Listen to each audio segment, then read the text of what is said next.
Weather পাল্টানোর কারণে অনেকেরই জ্বর সর্দি হয়েই থাকে, কিংবা ছোট কিংবা বড়। ঠিক দুদিন আগে আমারও জ্বর সর্দি হয়েছিল।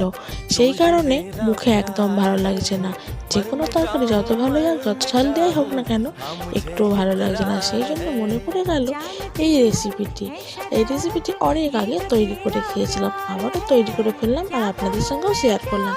ছাদ থেকে আমি দুটো ছাঁচি কুমড়ো পাতা তুলে এনে বেশ করে ধুয়ে নুন মাখিয়ে রেখে দিলাম। নুন মাখিয়ে রাখার পরে সেই ফাঁকে সর্ষে আর কাঁচা লঙ্কাটা আমি কিন্তু বেটে নিলাম। বেশ ঝাল ঝাল করার মতো কাঁচা লঙ্কা দিতে হবে। এর সঙ্গে কালো জিরে গোলমরিচ দিলেও ভালো লাগে, শুধু আমি কাঁচা লঙ্কা দিয়ে করলাম। দেখো আমার কিন্তু বাটা রেডি হয়ে গেছিলো।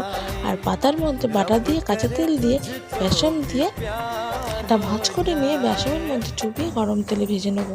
আর পাতার সঙ্গে সর্ষে বাটা গরম ভাতের সঙ্গে তুলনায় হয় না, মুখ ছেড়ে যাবে। বিশ্বাস করুন, আপনারাও ট্রাই করে দেখুন।